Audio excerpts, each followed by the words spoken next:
Micheál Martin. Where are you? Micheál Martin. Where are you? Friends, as we said, this demonstration was originally called before the barbaric assault of Israel started against Gaza. It was originally a demonstration about our fears that the Irish government want to undermine our tradition of neutrality.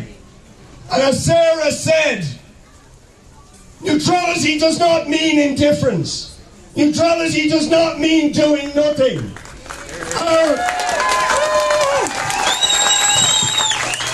In Ireland, our tradition of neutrality comes from the fact that we were victims of colonial oppression at the hands of the British Empire. And what the people who went out in 1916, in the 1916 Rising, and in the Irish Revolution, meant by neutrality, is that we would never side with empires and colonial powers.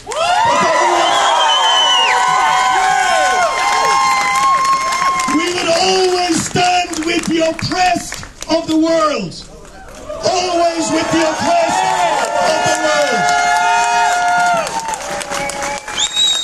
And in that regard, Micheál Martin and this government have brought shame on the tradition of Irish neutrality.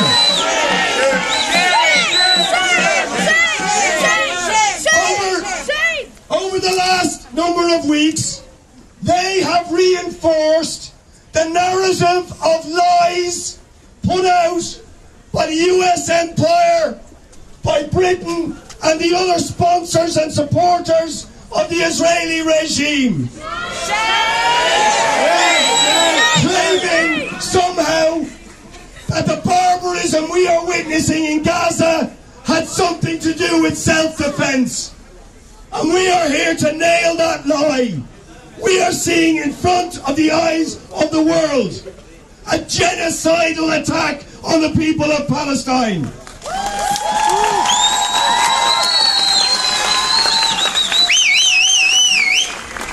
And I was talking today with scholars. We were at a meeting organised by the Rohingya people. The Rohingya people, also victims of a genocidal attack in Myanmar. And today, they organised an online international rally for Palestine and for Gaza. And at it, there was a speaker from Gaza, an academic, along with other academics who are specialised, including Jewish academics, who specialised in genocide. And they said that this is a textbook example of genocide. The dehumanisation of the Palestinians. And they pointed out, particularly the academic from Gaza, he said, this is unique. We have seen terrible genocides in history, in the Congo, of the Armenian people, of the Nazi Holocaust against the Jews. And this is another episode in that dark history of genocides now being perpetrated against the people of Gaza. But what is unique about this, what is unique and makes it all the more obscene, is that it is happening live on television in front of the eyes of the world. And what is also unique about it is the perpetrators of this genocide are not even hiding their genocidal intent. They are saying it in front of the world. We are going to starve an entire population of food, of water, of electricity, of medicine. They have described the Palestinian people as animals, dehumanizing the entire population. And yes, their sponsors, the United States and Britain, cannot even say a word ceasefire. They are supporting them. They could not continue this massacre without the support of the United States, of Britain, of France, of Germany, of people like Ursula von der Leyen. They are their sponsors. They have blood on their hands. So that brings us to our government. Because what should our government, with our history, be saying about this? They should be standing full square with the Palestinians and calling this genocide out for what it is. And they should challenge the lie that this began on October the 7th. This began with the British Empire promoting Zionism, the Nakba of 1948, and 75 years of ethnic cleansing, of apartheid, of persecution, of oppression, of relentless killing of Palestinians, and now genocide in front of our eyes. That is the truth, and we have to speak that truth to this government and force our government to tell the truth about this massacre. And that means not just words. We want action. There has to be sanctions. There has to be accountability. The impunity of Israel must end. And that means me, Owen Martin, must expel the Israeli ambassador. Yes.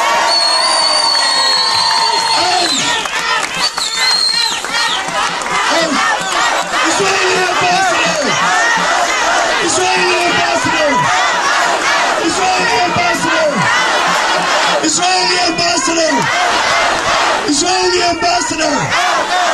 Israeli ambassador! Israeli ambassador! But I just want to conclude my remarks by saying this. It's not just about the ambassador.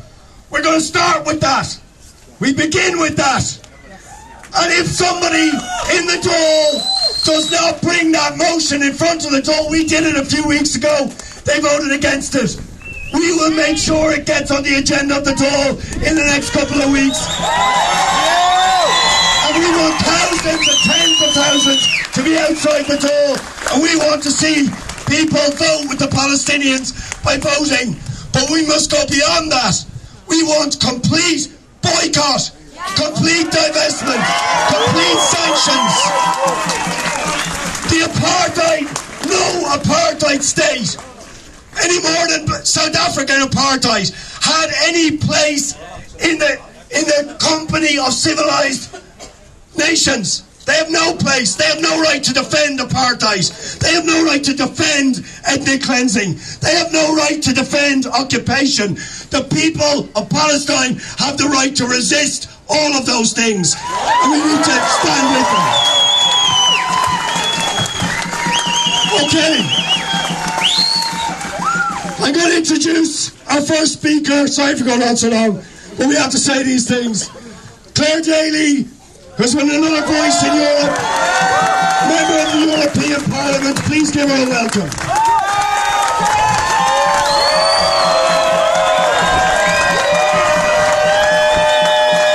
Thanks, Richard, and thanks to everybody for turning out today. They say that our neutrality is outdated, it's embarrassing, that we're making a show of ourselves in front of our European neighbours and letting the side down. Really? What side? The side that drapes the European Union buildings with the Israeli flags? The side that jets off to Israel and says that we stand with you now and in the days to come, knowing what those days would bring. The side that arms Israeli genocide and cannot even bring themselves to call a ceasefire. Well, I'm not embarrassed by letting that side down. I'm bloody proud of it.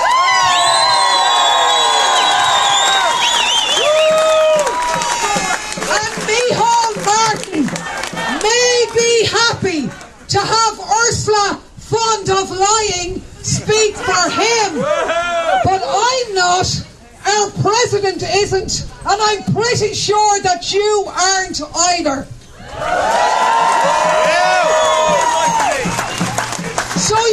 got to ask yourself, if you don't trust Leo and Micheál on domestic matters, then why would you trust them when they say they have no plans to change our neutrality? You shouldn't. They are lying. We are barreling down the road to ever greater military integration with an increasingly militaristic European Union. And we are here to say today, we are not buying that and we are not paying for that. Enough is enough.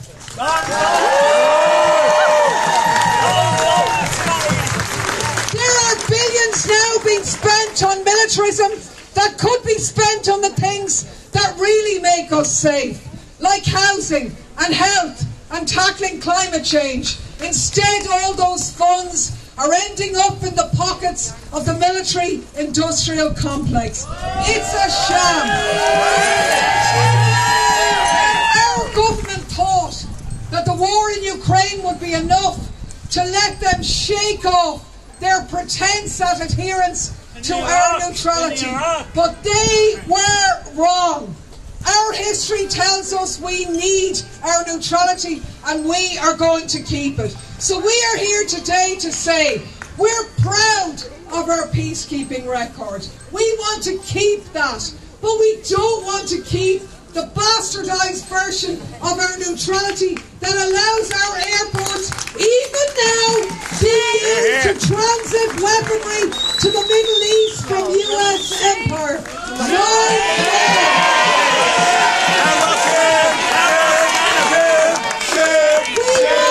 active neutrality.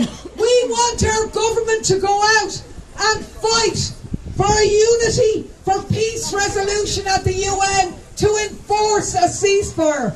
We want them to demand an arms embargo on Israel. We want them to block US weaponry transiting to our shores. We want our naval vessels to bring humanitarian aid to Gaza. In this way, we are.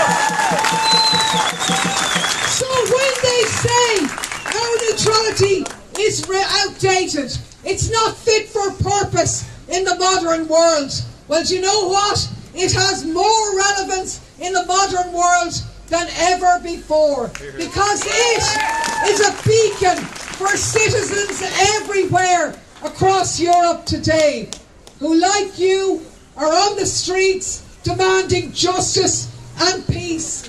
Our neutrality is at home with the majority of countries in the world who stand with the non-aligned movement, who believe in the peaceful resolution of disputes and the upholding of international law. And people around the world are off their knees demanding this and demanding justice for Palestine.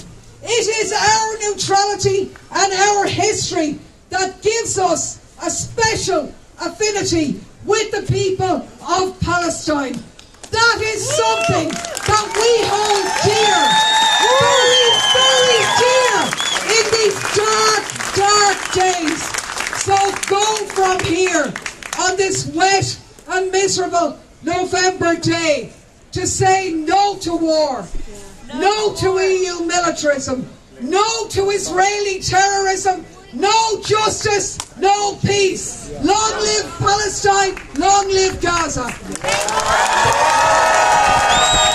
Thanks, Paul.